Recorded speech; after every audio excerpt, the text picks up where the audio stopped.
ध्यान दीजिए, आज हम लोग 26 नंबर क्वेश्चन देखते हैं, ठीक है ना।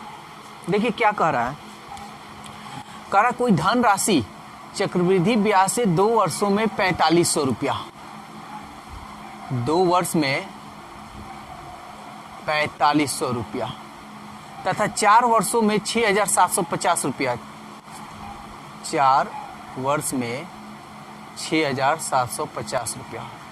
देखिए इसके पहले क्वेश्चन ऐसे था कि 2 वर्ष में अगर 4500 रुपया होता है तो 3 वर्ष में इतना रुपया हो जाता है, यानी 2 वर्ष में इतना रुपया तो 3 वर्ष में इतना रुपया, तो दर ज्ञात कीजिए। तो देखिए यहां समय जो था एक का अंतर था,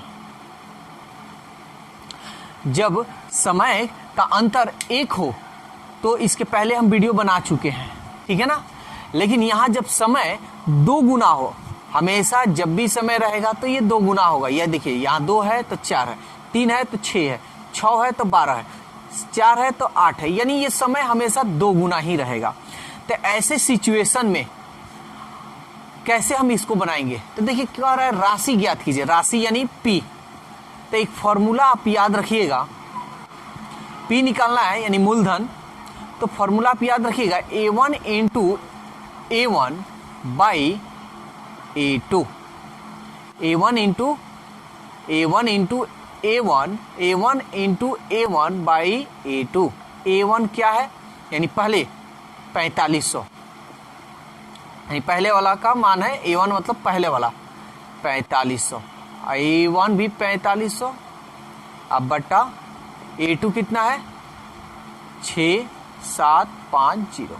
अब इसको कटाइए, यही आपका राशि होगा। तो चलिए कटाते हैं, 0 से 0 कटा लीजिए, 5 से कटाइए, 5 एकम 5, 1 5 3 15, 50 25, 5 9 45, फिर 5 से कटेगा, 5 दूनी 10, 5 7 35, 5 एकम 5, 4 5 9 8 40, 9 दूनी 18, 9 3 27, फिर 3 से कटाइए, 3 एकम 3, 3 5 15 और 2 0 है तो 2 0 बैठा लीजिए, 15 दूनी 30, 1 2 1 2, यानी आपकी राशि कितनी होगी 3000 रुपया होगी। तो याद रखिएगा कभी भी समय 1 का अंतर ना हो बल्कि वो 2 गुना हो, तो हम यही फॉर्मूला यानी ये कंसेप्ट से ही हम बनाएंगे, यानी राशि बराबर हो जाएगा, यानी P बराबर होगा A1 इंटू A2 बटा A2, A1 इंटू A1 बटा A2।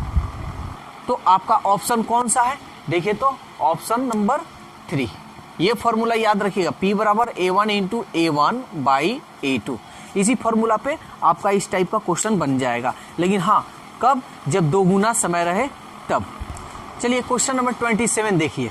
देखिए सेम क्वेश्चन हम दिए हुए हैं, ठीक है ना, इस पे हम 2 एग्जाम्पल आपका करा दे रहे हैं। देखिए क्या कह रहा है, कह रहा कोई धन राशि चक्रवृद्धि ब्याज से पहले वर्ष यानी 1 वर्ष में 650 रुपया तथा दूसरे वर्ष के अंत में यानी दूसरे वर्ष 676 रुपया हो जाता है, तो धन राशि यानी P आपको ज्ञात करना है। तो देखिए यहां पहले समय देख लीजिए, 1 का 2 गुना है क्या है, तो फॉर्मूला लगा लीजिए A1 into A1 by A2। A1 यानी पहला धन क्या है, पहले वर्ष का धन क्या है 650 गुणे 650 बटा 676। देखिए आप चाहें तो C9 मेथड का भी यूज यहाँ कर सकते हैं, लेकिन चलिए हम कटा देते हैं, ठीक है ना। 13 से कटेगा, 13 5 65, 13 दूनी 26 और 13 5 65, फिर 13 से कटेगा, 13 चौके 52, 13 5 65, 2 दूनी 4, 2 दूनी 4, 2 5 10, फिर यहाँ 2 दूनी 4, 2 5 10, 25 25वां 625 रुपया। आपका धन क्या होगा 625, जो कौन सा है ऑप्शन 3 है। तो देखिए ये तो हो गया इस तरीका से धन निकालना, लेकिन आपके मन में क्वेश्चन ये आ रहा होगा कि यहाँ 1 है तो यहाँ 2 है, इस टाइप का क्वेश्चन हम आपको पहले बताए हैं, यही ना। तो उस तरह से भी बन जाएगा, जैसे आपको दर निकालना था तो हमको देखिए धन निकालना है, इसलिए हम डायरेक्ट हम बनाए हैं। अगर आप इसके पहले वाले मेथड से बनाना चाहते हैं तो देख लीजिए, सबसे पहले 1 और 2 1 का अंतर है, जब 1 का अंतर है तो ऐसे भी बना सकते हैं 1 वर्ष। तो 1 वर्ष का ब्याज क्या होगा आपका 6, 7 में से 5 गया 2, 26। इसके पहले हम ऐसे वीडियो बनाकर हम भेज दिए हैं, इसके पहले वाला वीडियो आप देखिए तो 1 वर्ष का ब्याज आपका हो गया 26 रुपया। अगर हम ये पूछें कि जो 1 वर्ष का जो ब्याज है ये 26 रुपया, 1 वर्ष का इतना हो गया, 2 वर्ष का इतना हो गया, तो ये जो 1 वर्ष का ब्याज है 26 रुपया, तो ये किसका ब्याज इसमें आया है? इसमें जो ब्याज आया है किसका आया है? यानी 1 वर्ष का ब्याज ही ना आया है, तो 1 वर्ष का जो ब्याज आया है यानी इसका आया है। 650 रुपया का ब्याज बढ़ा है तो 26 रुपये इसमें इंक्लूड हुआ है, तब तो 676 रुपया हुआ है।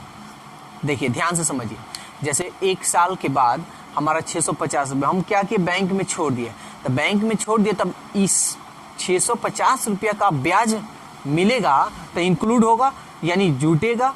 तो जब जोड़ेंगे तो 676 रुपया 2 साल में कितना हो जा रहा है 676 रुपया। तो आप कह सकते हैं कि 1 वर्ष का जो ब्याज 26 रुपया आ रहा है ये किसका ब्याज आ रहा है 650 रुपये का ब्याज आ रहा है। तो आपको आर निकालना होगा, तो आर निकालने का तरीका आपको मालूम है। तो आर निकालने का 650 का ये 26 कितना प्रतिशत, तो 650 का 26 कितना प्रतिशत, तो 26 ऊपर हो जाएगा। प्रतिशत में निकालना है तो 100 से गुना कर दीजिए, 0 से 0 कटा लीजिए, 13 × 5 = 65, 13 दूनी 26 और 5 दूनी 10, 2 दूनी 4%। तो ये तो आपका आर निकल गया ना, ये आपका आर निकला है। लेकिन हमको निकालना क्या है धन राशि निकालना है, तो निकाल लीजिए धन राशि। इसलिए P बराबर ये सब निकालने का तरीका हम सिखा दिए। तो देखिए तो आपका 650 रुपया है, ठीक है, ये 650 रुपया है तो 4%। अच्छा हम बोले कि ये 650 रुपया क्या है, तो कह रहा 1 वर्ष के बाद 650 रुपये, यानी ये अमाउंट दिया है आपका, ठीक है ना।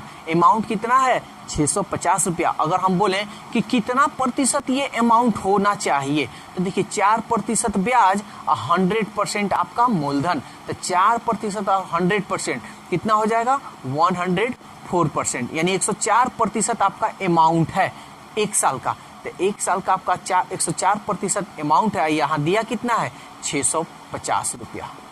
तो 650 रुपया तो आपको निकालना होगा, धन कह रहा है तो 100%। आप ऐसे भी बना सकते हैं, तो 650 गुणे 100 अब बटा 104, 13 × 8 = 104, 13 × 5 = 65, 4 दूनी 8, 4 दूनी 8, 4 × 5 = 20, फिर 2 से 2 दूनी 4 और 2 × 5 = 10, 25 कितना होता है 625 रुपया, ठीक है ना। तो देखिए हम दोनों तरीका से आपको हम बता दिए हैं, जो तरीका आपको अच्छा लगे उसी तरीका से आप बनाएं।